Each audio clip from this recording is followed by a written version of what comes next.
Doc, what you think about Wilder Fury last weekend? It was a little more boring than I thought the hype was. I thought it was going to be a little more better fight, but I understand the whole dynamics of the fight because Wilder is a puncher and Fury is a big man that a lot of people don't know how to fight. Wilder haven't fought anyone that big before, so it made a big difference. He was dependent extremely on his right hand without using his complete skills. Fury is a little more skillful than most people thought because he's a big man. But it's just the style of the fight that made it the difference. Wilder with the power, even though he was a smaller man as far as weight.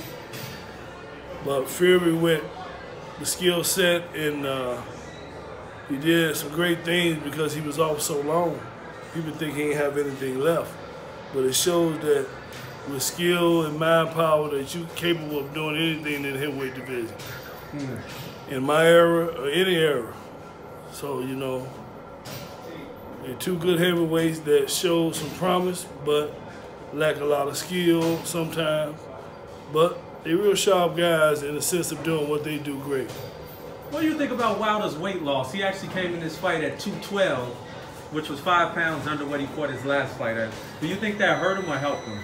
I don't know. You know, it depends on him. You know, if he liked to do that.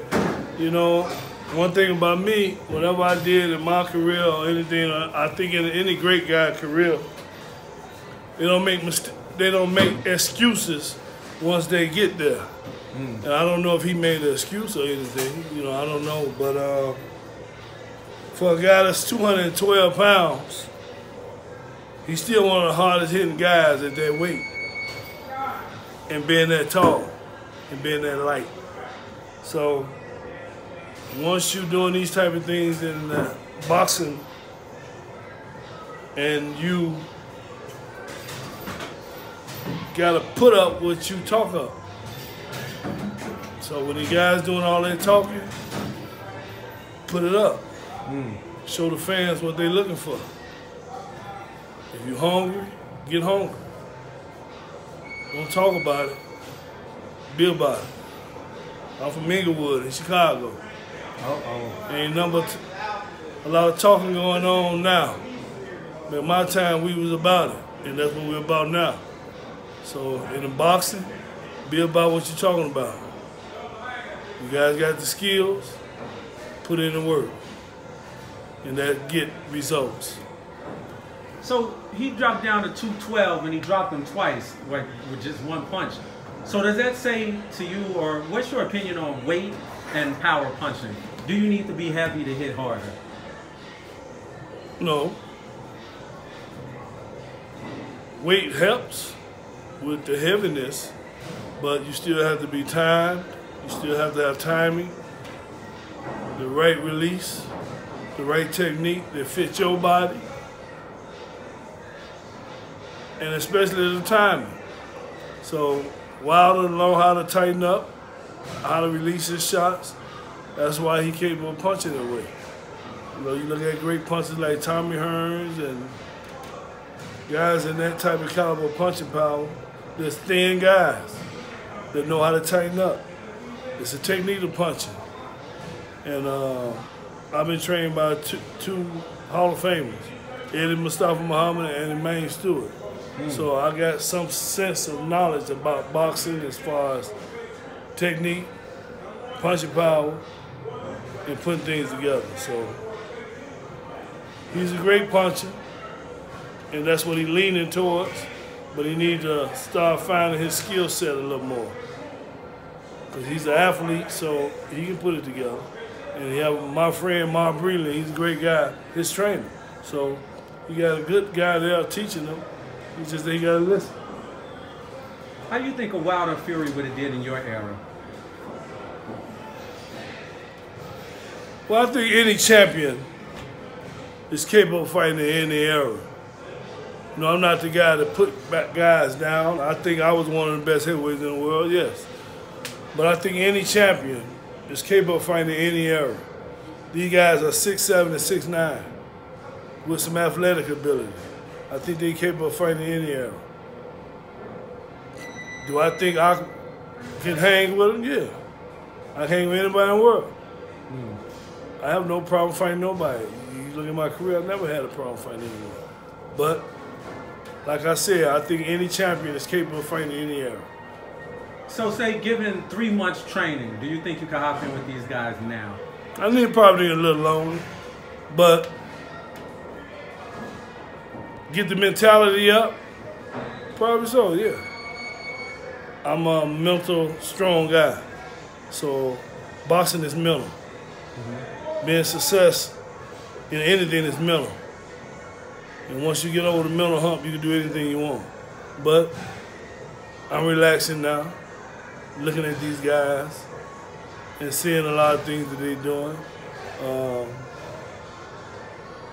If I was fighting, I just have to put things together. It's no problem. It's just putting in the work. But you got to be mental, strong to do so. Does the researching of the heavyweight division make you want to get back in the game?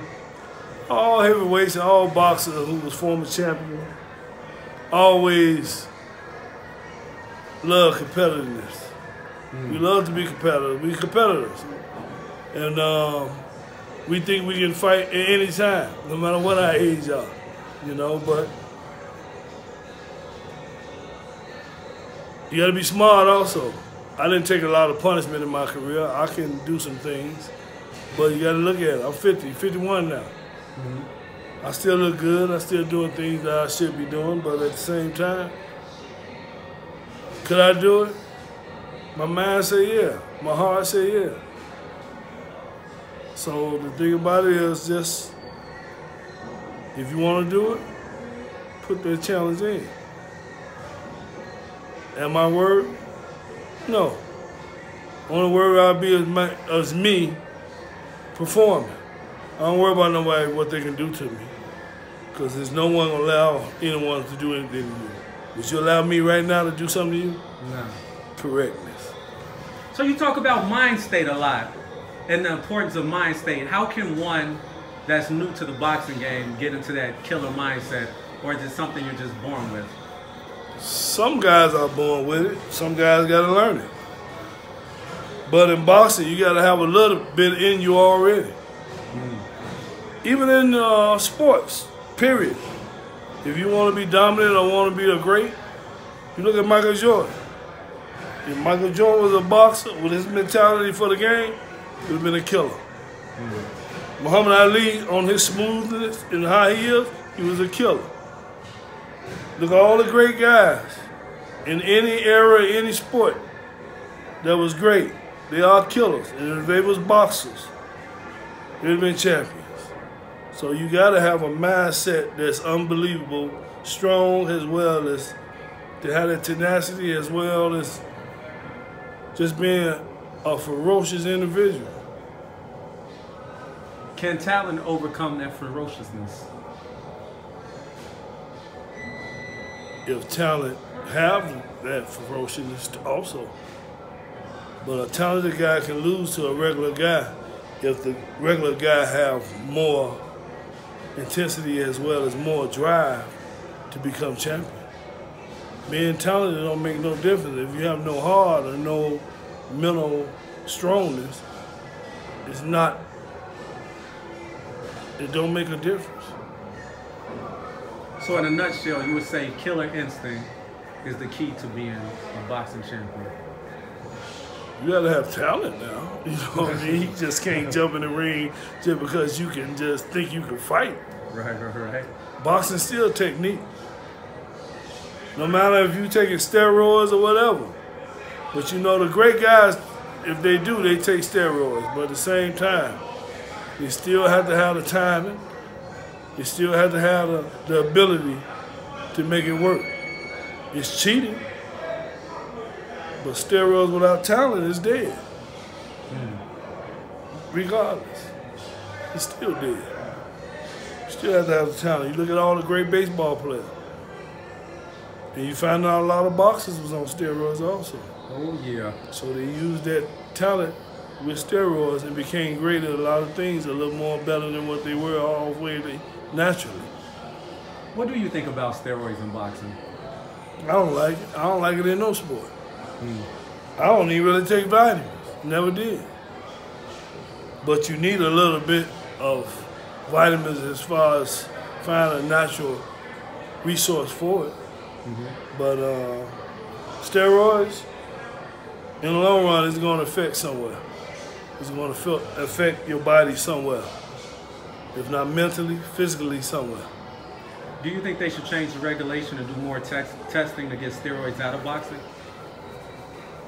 Out of boxing? What do you mean out of boxing? Out of boxing. Test everybody randomly. There is no opt-in or opt-out.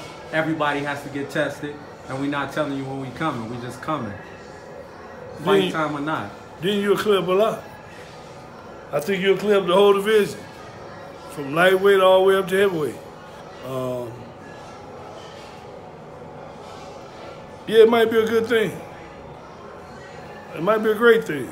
You know, then you will catch a lot of things that's not right in the sport of boxing.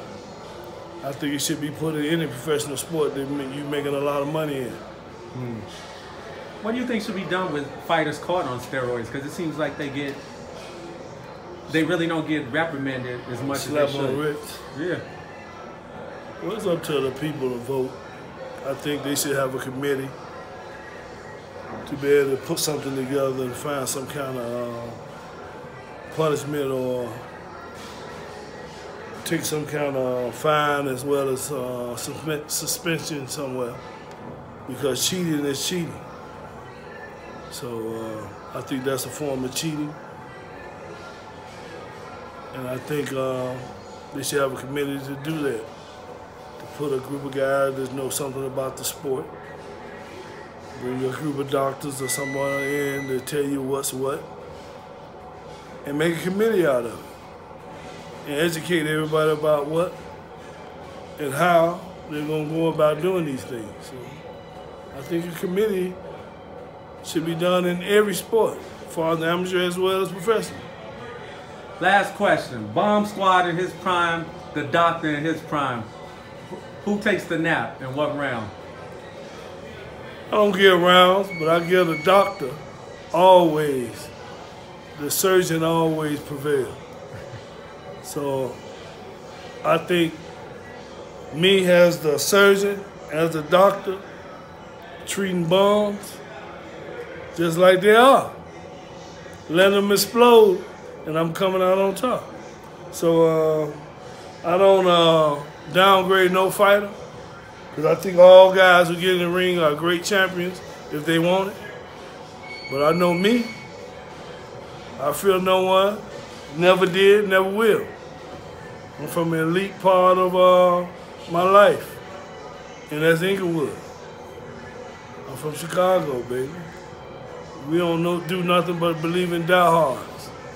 True blue, you know. Robeson or Inglewood High School?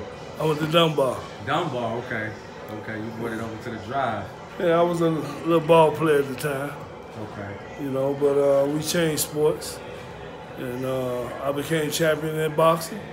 I would have been a champion in basketball also, because that's why I got the name Doc. Oh, like Dr. J. I was one of the top 100 players in the nation for 3 years in high school. Oh, shit. Did you have an afro like Dr. J? I had no afro. My hair stayed like this. Okay. But I had the moves of Dr. J with the ball-handling skills of Magic Johnson, they said. You had your finger roll, too? I could finger roll. I could dunk. I could do it all. That's why I was so athletic as far as boxing, with Ali type of style. But hey, man, you're doing great work. Thank you, Doctor. You're doing great things, both in and out the field. Here in Chicago, we pushing for peace. Yes, we pushing for the neighborhoods to be a little more preserved and prosperous. We're gonna allow individuals to come in who are willing to help. If you don't want to help, moonwalk back out by choice or by force. No violence, but peace. Doc Nicholson Foundation, December 22nd, big Christmas party and give back to the kids, a toy giveaway, feeding everybody. Everybody come in, get a toy. Every kid get a toy from 3 to 17 years old. Everyone eat a nice, nutritious meal. The Dr. Nicholson Foundation want to give back to the community and show love. What's the website for everyone that wants to follow or support the Dr. Just look up Dr. Nicholson Foundation and look up me and my crew. We out here doing things to better our communities all over the Chicago land.